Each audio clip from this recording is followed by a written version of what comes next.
Good morning. For today's video, yan. Tayo po yung magbabalat ng apple at banana. Biblender natin siya. Inumin namin ng nanay ko. Yung isa, purong apple lang. Yung isa, may banana. Tingnan natin kung ano lasa. Tapos lagyan ko ng konting honey. Para, check natin yung lasa. Kasi maganda daw to. Maganda rin to sa namin. Sa katulad namin may, high cholesterol. Sayang kasi itong apple, ilang araw na ito, baka mabulok lang sana, hindi namin nakakain.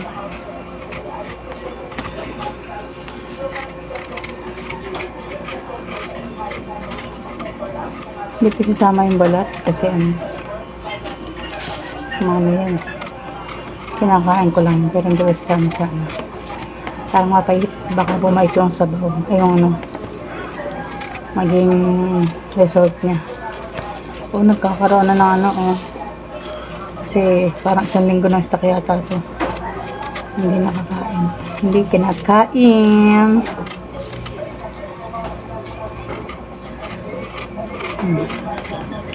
Tignan natin ang lasa. Purong apple.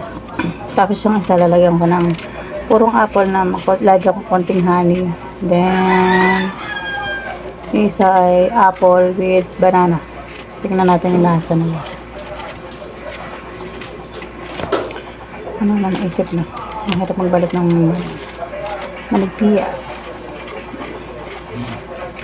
Shout out sa lahat na Maria pina-enjoy money. Happy birthday. Yan. Wish na long life. Stay healthy. Stay beauty. Always.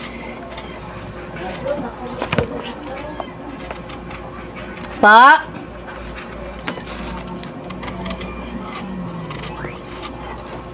Wait lang. Bagal ko magkalat na.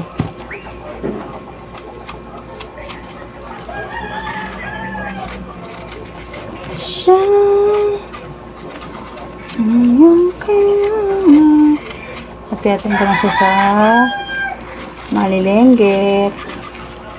Lagi yung nabili kong blender, Nutribullet na blender. 1.5 megit siya sa Lazada.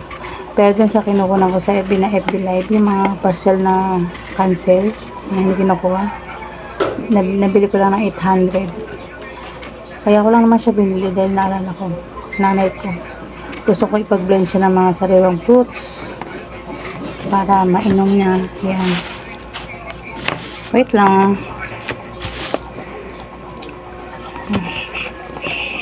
Yung mga binibili kong hindi ako maluho. Ang binibili kong gamit, yung talaga mga gamit ko lang talaga.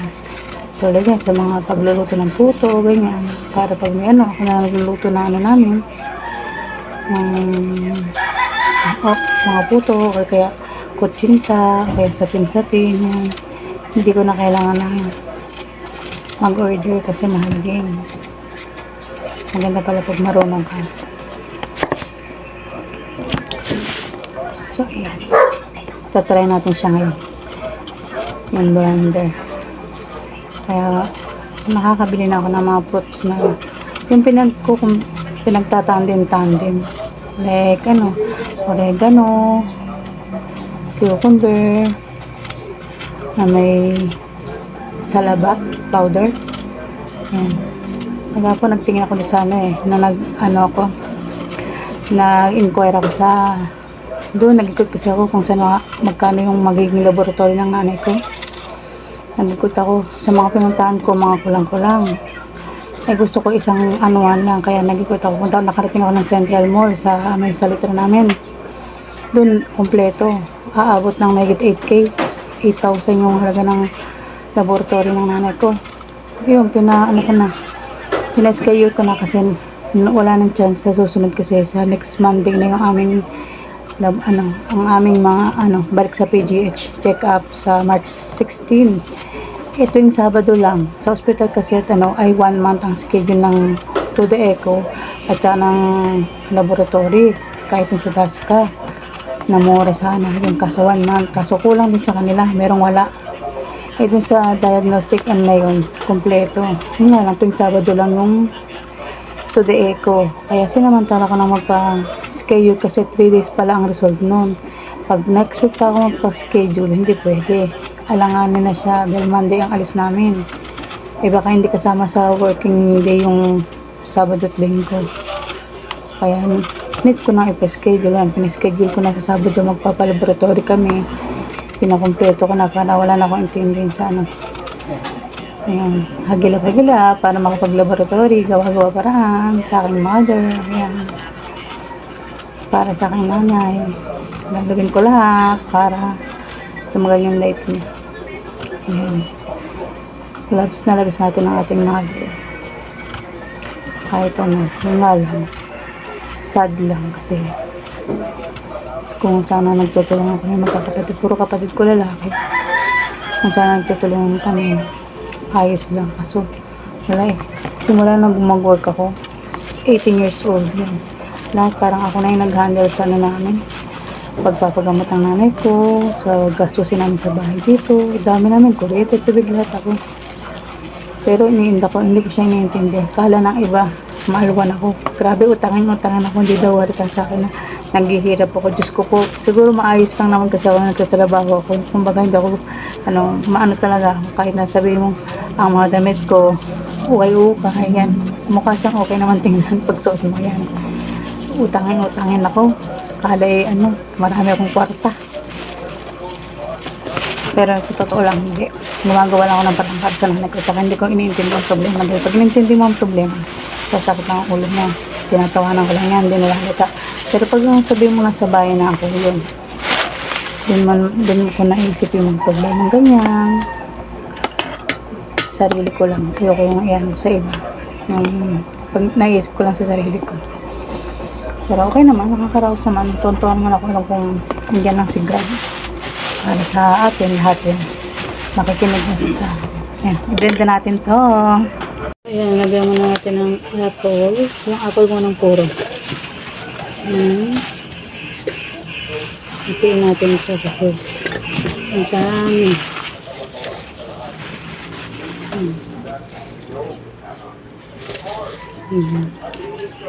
Tapos, lagyan natin ng konting Han. Ang pangalan na o, nasa sila.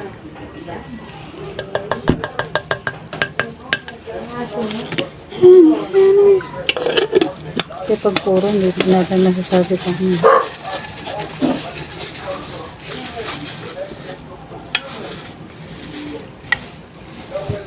Tanggalin mo natin ito.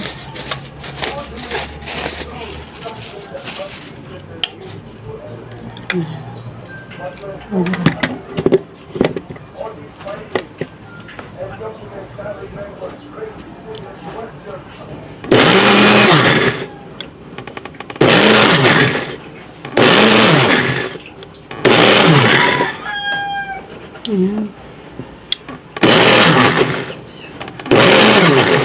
Ayan, okay na.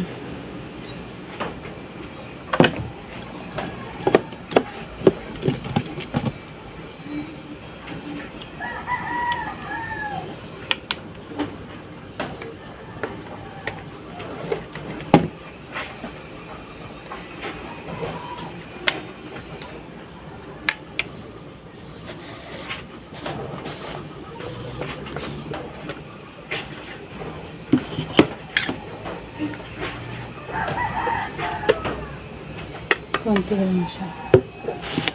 Kasi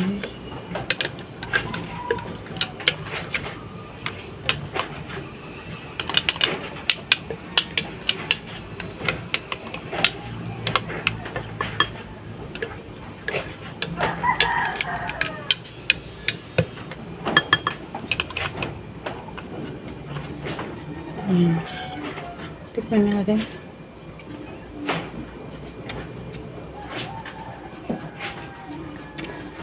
Masarap naman. Yun ang mga apple na may banana. Dito naman tayo sa may banana.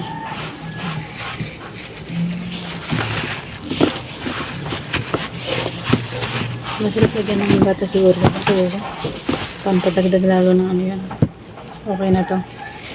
Tapos, konti ulit na ano. Ano, pero kaya hindi masyadong ano siya. Tanda na natin yan.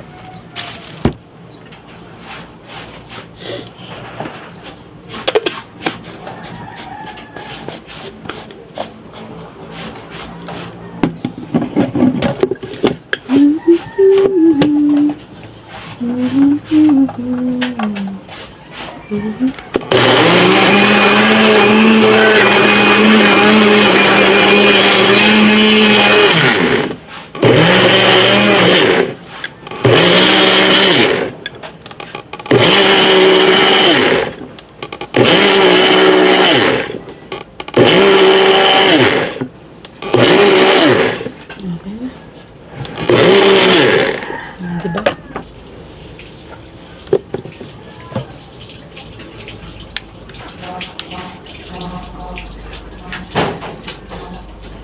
Ito sa akin yung banana. Sabi natin ito yung pinili ko. Not treble.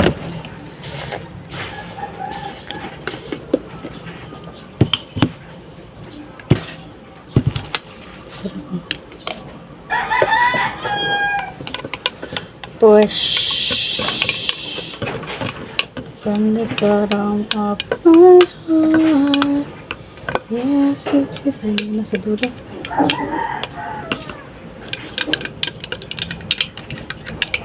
Siguro medyo mapakla yung ano.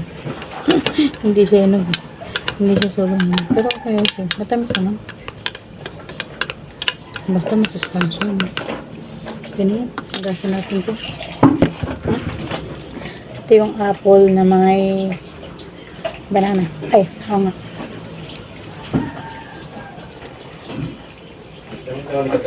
Masarap. Masarap siya. Mas masarap siya kaysa sa purong mansanas. Magkasama yung apple tsaka mansanas siya. So, yan. Salamat po sa nagsusupport sa aking premiere. Yan. Mama Neta ng Germany. Happy birthday uli. At pamilya na yun para international dating. Thank you so much. Mama Neta Nagon. Salamat po nagsusupport sa aking premiere. Bye-bye po. Salamat.